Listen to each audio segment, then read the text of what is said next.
यहाँ पर उपस्थित हमारे गांव कलसी, रामराई खेड़ी, मालू और आसपास के इलाके के आए हुए सभी हमारे जिम्मेदार किसान, बुजुर्ग भाई, हमारे पत्रकार बंधु और माननीय अखिलेश यादव जी के आदेश पर यहाँ पर आपके बीच में पार्टी के सभी जिम्मेदार लोग जो यहाँ हम इकट्ठे डेलीगेशन के रूप में आए हैं, उन सब की तरफ से मैं आपको हाथ जोड़कर प्रणाम करती हूँ, सलाम करती हूँ। आज यहाँ पर हम, क्योंकि ये है राजनीतिक ना आपका है, और हम यहाँ पर सिर्फ आपका सहयोग करने, आपका समर्थन करने, आपकी हिम्मत बढ़ाने, हौसला अफजाई करने के लिए और आपकी मांगे सुनकर उनको जो भी, जैसा शाहनवाज भाई ने कहा कि यहाँ पर लगभग चारों सदन के सदस्य मौजूद थे और हमारे माननीय राष्ट्रीय अध्यक्ष जी हैं, जो भी आपकी समस्या है उसको हम सभी लोग मिलजुल कर अपने अपने सदन में उठाने का काम करेंगे। सबसे पहले तो मैं आप सभी का धन्यवाद देना चाहती हूँ और आपकी हिम्मत को सलाम करना चाहती हूँ कि आप लोग यहाँ अपनी ही जमीन के लिए किस तरीके से आपको हटाया गया और आज आपको मुआवजा भी नहीं मिल रहा है, आपको लड़ाई लड़नी पड़ रही है। ये बहुत अफसोस की बात है। हम लोग लगातार अपने जिले में भी यही जो हाईवे है, कल जो शामली के कुछ किसान हैं उनसे भी मैं मिली थी, वहाँ पर सर्कल रेट की समस्या, मैं तहसीलदार साहब को कहना चाहती हूँ क्योंकि ये प्रशासन की तरफ से आए हैं, तो इन्हें मैं बताना चाहती हूँ कि अगर आप किसान की पीड़ा को समझेंगे तो इनका पालन पोषण सिर्फ जमीन के माध्यम से हो पाता है। 14 दिन का पेमेंट डीलर नहीं टाइम पर कर पाती है। सरकार को सिर्फ 2-3 चीजें ऐसी करनी है जिससे हमारे किसानों का भला हो सके, और ये जो सरकार है इसके पास कमी किसी चीज की नहीं है। ये बड़े बड़े हाईवे बनाने के लिए इनके पास पैसे हैं, जो उद्योगपति है उनके 60-60 लाख करोड़ इनका कर्जा माफ करने के लिए इनके पास पैसे हैं, लेकिन आपके लिए ये सरकार कुछ करना नहीं चाहती है। तो ये इनकी नीयत में दोष है और इसको हमें समझना जरूरी है। वैसे तो मैं आप सबको भी धन्यवाद देना चाहती हूँ कि सहारनपुर मंडल में आपने इस सरकार को हराने का काम किया, इसके लिए आप सबका और अब जरूरत यही है, ये वैसे है राजनीतिक करना है,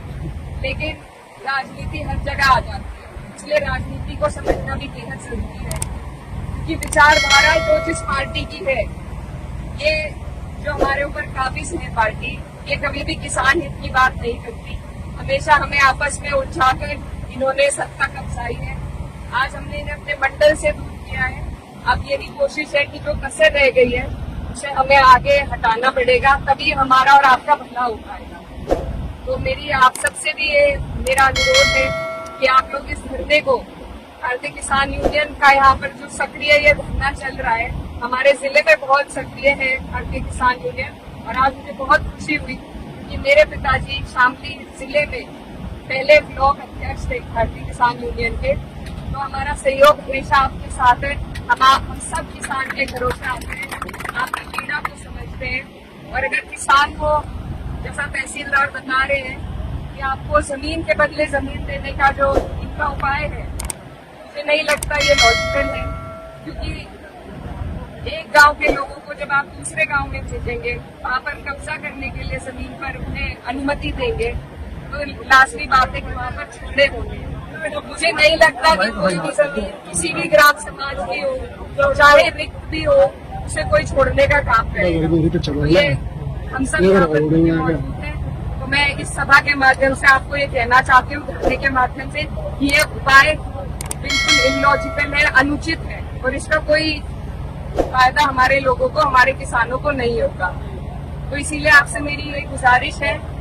कि जिस तरीके से ये अपनी जमीन को बोते आ रहे थे, उसका फायदा उठाते आ रहे थे, आज हाईवे बनाने के लिए, और ये भी बहुत सही बात कही थी सुजिन भाई ने, ये जो हाईवे बनाए जा रहे हैं इसमें किसानों का फायदा कम और उद्योगपतियों का फायदा ज्यादा है। और एक जो दूसरा पॉइंट इस हमारी सूची में था, वो ये था कि इसमें सर्विस रोड बनाया जाए ताकि थोड़ा बहुत लाभ हमारे किसान इन रोडों का उठा पाए, ये जो हाईवे आप निकाल रहे हैं इनका उठा पाए। तो एक तो सर्विस रोड की जो हमारी समस्या है वो बहुत जरूरी है, उसको भी आप लोग संज्ञान में लें, और दूसरा जो किसानों का सही मुआवजा है उसको देने का आप लोग काम करें, क्योंकि सिर्फ किसान ऐसा हमारे देश में है, जो इस देश की रीढ़ की हड्डी है, जिसको यहाँ पर पालन पोषण के लिए सिर्फ जमीन का उनका माध्यम होता है, वो आज आप लोग इनसे छीन रहे हैं। तो ये आपका फर्ज बनता है, इंसानियत के नाते कह लीजिए, इस देश के हित के नाते कह लीजिए कि आप इनकी पीड़ा को समझें, इनकी मुसीबत को समझें और इनके लिए